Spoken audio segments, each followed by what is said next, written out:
Hey everybody, today we are going to be talking about potentially fundamental problems with blockchain technology applied to gaming.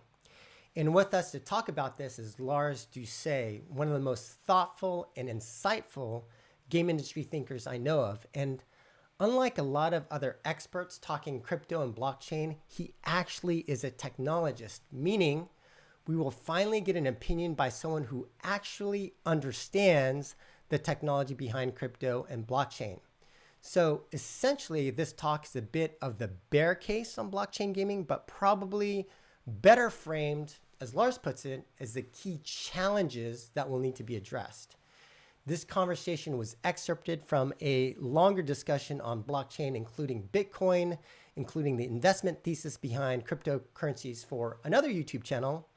So if you're interested in the full conversation, I'll also have links to that full interview in the show notes. But otherwise, let's get into it. Welcome to the Gamemakers YouTube channel. And here we have a really great conversation with Lars Doucet. I will have to say that I like to think I understand this stuff. I don't want to pretend like I'm the world's foremost expert or anything. Mostly, my background is I'm a technologist, I'm a programmer, mostly in the video games world. I'm a consultant, so I help people consult on strategy and stuff. I like to think I understand the economics, and I've read a lot of the white papers, and I like to think I understand them. And so that's kind of the basis on which, folks like Joseph say nice things about me. And to be clear, I definitely am a big critic of blockchain, but that is not to say that I am just taking a big dump on the whole space. I read the Bitcoin paper when it first came out. It's one of the most beautiful white papers I've ever read, honestly. It's just, and I love the promises. And basically my whole philosophy can be summed up as I'm waiting for the promises to arrive, and I'm not ruling out the possibility that someone won't be able to figure it out. And so I like to pose my criticisms not so much as just dumping on the space, so much as challenges, right? Like these are the breakthroughs people are going to need to really solve these problems, rather than just kind of papering them over and hope they don't matter, because I think the bill does come due one day. And that's kind of the space I'm coming from. And I just want to make that clear right at the start. Got it.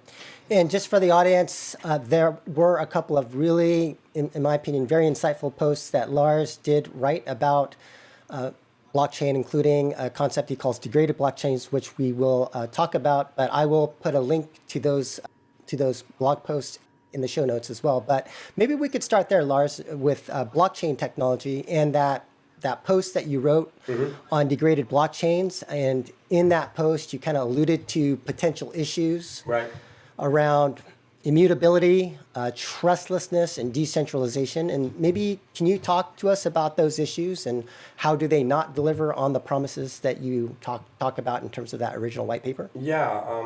Can I share my screen? Does that work on your Magic podcast system? I think so, yeah. Okay, so let me know if this is in frame here. But this little illustration here is the degraded blockchain problem. And it's not the fundamental problem at the root of all blockchain stuff, but at least most of it that I've seen.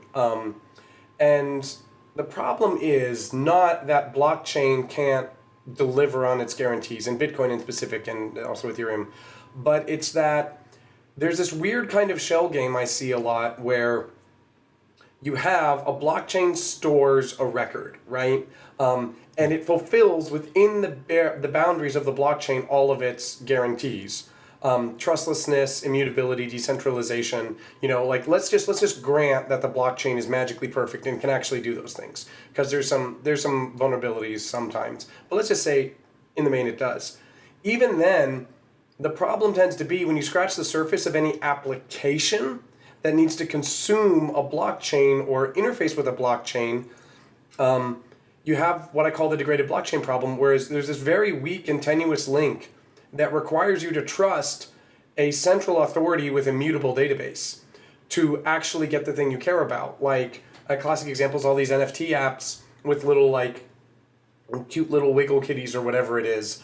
The thing you actually care about is the application. The thing like an actual normie who doesn't understand blockchain cares about is like the little virtual critter or whatever virtual wealth they've purchased, and that they supposedly own. What they own is the only thing they immutably own is a number on a blockchain, and the only thing that connects it to the thing they care about is convention and trust. And so I feel like the problem is whenever a blockchain has to talk to the outside world, you have this, what I call the degraded blockchain problem, where all of the things that a blockchain is supposed to guarantee, those promises get degraded because the connection to the outside system is in some cases completely arbitrary and can be swapped out almost at any time. So you're trusting someone whether you want to or not. And I've yet to see, and I pose this as a challenge rather than a like, blockchain's over forever. It's like, hey, if you can solve this, this is like the hard problem you got to solve. Like the hard problem used to be solving the Byzantine generals problem, and we solved that. So maybe someone will solve this, but I've kind of yet to see it. And it keeps resurfacing in so many different ways throughout things. Oh, and just an FYI, the reason my voice sounds so scratchy is because I have a cold. So I'll be fingering the mute button whenever I cough. Just FYI for the audience. And then in terms of that weak link, what about things like smart contracts and things like that? So do you think that things like that could potentially be expanded so that that weak link doesn't exist and more is put into like the blockchain, or am I thinking about that in the wrong way? No, it's a good example. It's a really good example to bring up, because these are like solutions people keep offering. It's like, what if we do this? What if we do this? But you got to zoom out and just look at the inputs and the outputs to the system, right? Mm-hmm. And the problem is that the blockchain is only an authority of information within the blockchain. Like until you can find some way to cram an entire app completely within the confines of the blockchain, like anytime it needs to call out to some external service for anything, then and then people's like source of caring is in interacting with the outside system, then that degrades the blockchain. Now, smart contracts, I've seen people who've claimed to stuff an entire app within the blockchain such that applications that consume it are really just thin clients that don't do anything other than just choose to visualize that information somehow. And of course, Bitcoin is like one of the most fundamental examples of a self-contained blockchain. It's like, you've got 10 Bitcoin, yep. And so I think smart contracts alone are not magical enough to do it, because usually those smart contracts, especially when those smart contracts care about outside information, right? That's where you have these systems like, I've been reading up on them a little bit, called oracles, where it's like Chainlink supposedly does this, and these other services where it's like, okay, well, we're gonna have these oracles that for instance, stable coins, right, that are pegged to the dollar. Well, how does the blockchain know what the value of a dollar is? You need an outside authority to tell you, and for the outside authority to tell you, it's like, okay, well, how do we solve that trust problem? And then that, you scratch the surface, most of the analysis of those will show that ultimately there's more trust in the system than people realize. And I just feel like it is really, really, really hard to create a system that has no trust, that has no immutability, and that is completely decentralized. And even the Lightning Network is more centralized than people give it credit for. And my kind of take is we need to just come to terms with these facts rather than denying them, and just accept what trade-offs we're willing to make for certain different applications, rather than just kind of deny that they exist because of the magic pixie dust of blockchain. You know? The dream is beautiful, and maybe someone will come up with some magical fancy math solution that does deliver on all these promises everywhere, but the more complicated the systems get, the more vulnerabilities seem to creep in, and the more it kind of feels a little bit like a magician trying to distract you from, well, like you're still trusting somebody, you know, and do you have good grounds for trusting that person? Is basically my fundamental case with all of these extra systems. And we can talk about the particulars of each system and how that cashes out, because I think there can be application and value in some of these systems depending on what choices they make.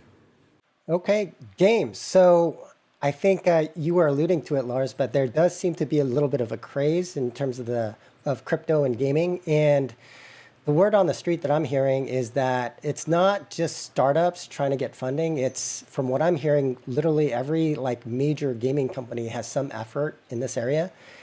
And from my perspective, one of the things I wanted to test with you, Lars, is just in terms of when we speak about the different applications in gaming.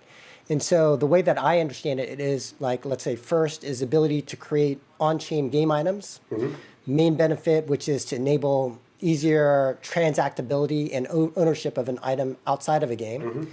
Second is more about the business model and the enablement of pay-to-earn system. You mentioned Axes, and I mean, whether you say that's good or bad, in terms of are they playing for the money, or are they playing for the fun? But like that model, it enables that model, and then finally would be the enablement of some type of player governance model through DAO. And I don't know, how do you view kind of crypto applied to gaming? I think it's potentially really interesting. Like none of those things have to be bad. I think they tend to be in practice because there's just a lot of naivete in this space, honestly. But it's a lot like the Bitcoin white paper. There's a lot of promise, and I hope those promises get fulfilled. But in the short term, I don't see a lot of that happening. And let me give you an example. I get a lot of pitches across my desk because I'm a consultant, and so people come to me like help me advise on my company. And I see two things. I see game people getting into crypto who don't understand crypto, and crypto people and finance people getting into games who don't understand games. And this is very familiar for me because I started my career in educational games, right? A field where the two sides do not understand each other at all, and the products largely reflect that with very few beautiful exceptions. On my part, like I kind of went, it's like, I'm going to teach these morons how to teach. And then I realized how little I knew about pedagogy and how humble I needed to be. And then at the same time, you would have like administrators and stuff who had never understood like a computer program, let alone a game, trying to preach to me about game design. I was like, oh God. And all of the garbage fires you would expect that come from that. Through no real fault of your side, just from ignorance. And so the game industry can be a little navel-gazing, and we do need fresh blood. But it's kind of like when someone comes in and is like, I don't know a thing about games, and that's why I'm so valuable, is because I'm not like hidebound. I get worried because the pitches I inevitably get are basically just like finance schemes with like no gameplay, right? Or very paper thin gameplay, or like some little like, oh, we put in this little mini game and then you earn some money. And it's like, well, if I do the math, I could just invest in like spiders or ETFs on the stock market and earn more than this game is making me. So what's the point here? Well, they don't give me half the money or whatever. You know what I mean? It's like I've seen like so many pitches along those lines where a good example is, and it mostly comes in the form of people trying to charge digital rent and digital rent seeking. So the way this tends to manifest, and it's like, and these are not unique. I see dozens of these all exactly the same. Like a really good example is Earth 2.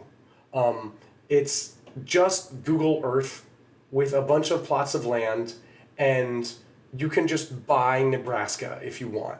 What does that mean? Well, now you own Nebraska on Earth 2, and you can like supposedly like charge people rent in the future for it, and your share is gonna, I'm not sure if this was Earth 2 or some other scheme like this. Like I see so many of them, they're all the same. It's like your ownership in this system is gonna give you basically like dividends or rent or whatever.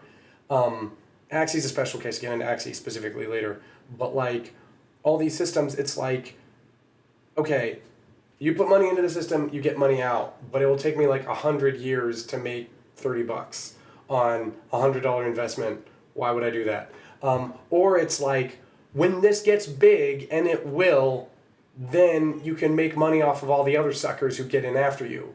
And I'm like, now how is that sustainable, right? And it's like, if it's just predicated on number go up, it's like, well, number has to go up forever for it to work. And I just come back to with it's really simple. If you're making a game with pay to earn, like pay to earn doesn't have to be bad. Play to earn, that's Freudian slip. Pay to earn, right? No, kind of revealing. But like, if you're making a true play to earn game, you need to create genuine value. I mean, if you think about it, Photoshop is a play to earn app, right? Microsoft Word is play to earn.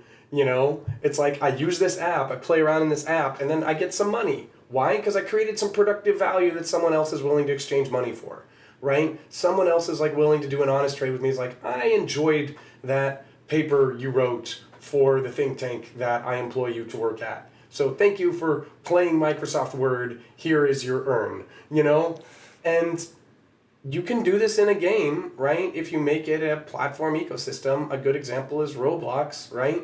You know, and they don't have any blockchain magic. It's 100%, you got to trust Roblox, and they take monopoly rents off of everybody's cut because they own the whole system top to bottom, and maybe we could improve on that. But the point is, like, you got to have a basis of consumers, right? Like, if you're making some app where you're paying people dividends or rent or whatever, that money cannot just come from other investors, because then it only is sustainable while the system is growing. And like right, like the you know, that's kind of where people get off calling them Ponzi schemes. I don't think they're exactly the same, but you know, you need to have a sustainable basis of people who are like, I'm going to put $5 into this ecosystem because I had fun. And why did I have fun? Because I rode this Ferris wheel someone built.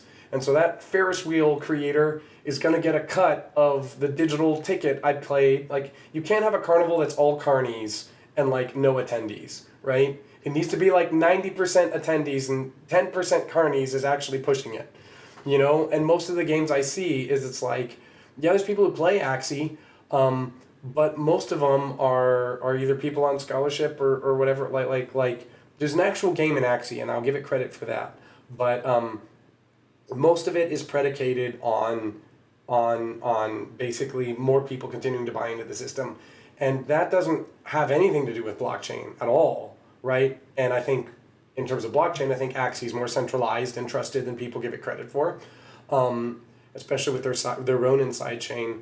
But the thing that really concerns me about Axie is just the digital land grab aspect of it that's supposed to be coming, that we see in other games, is that right. So in Axie, the Axies themselves can be bred. There's more Axies that can be made. But what's concerning is there's going to be a land phase of the game. And then like Earth 2 is the same way, like all these other land grab games, it's like, we want a platform where people build, right?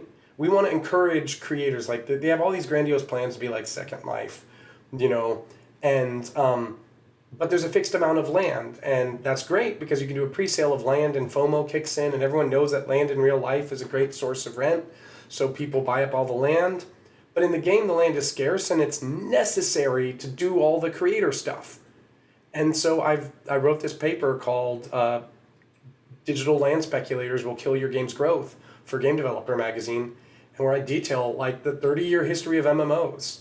And this is why it's important that, you know, a lot of these crypto and DeFi folks coming in don't understand games. A lot of game developers don't understand the history of games. But if you go back and look at the 30-year history of MMOs, every MMO that has had land-like assets, blockchain or no, has had a digital housing crisis, which is a lot like the housing crisis we have in real life, where the rent goes up, people can't buy houses, and so San Francisco rents go up until you have a crisis. And it's because you're incentivizing to hold scarce productive assets out of use. And I mean, economists have written about this for over a century, like 150-year history going back to Adam Smith and Thomas Paine, David Ricardo, Henry George, all wrote about this. And you know what? You implement their solutions in MMOs and it works.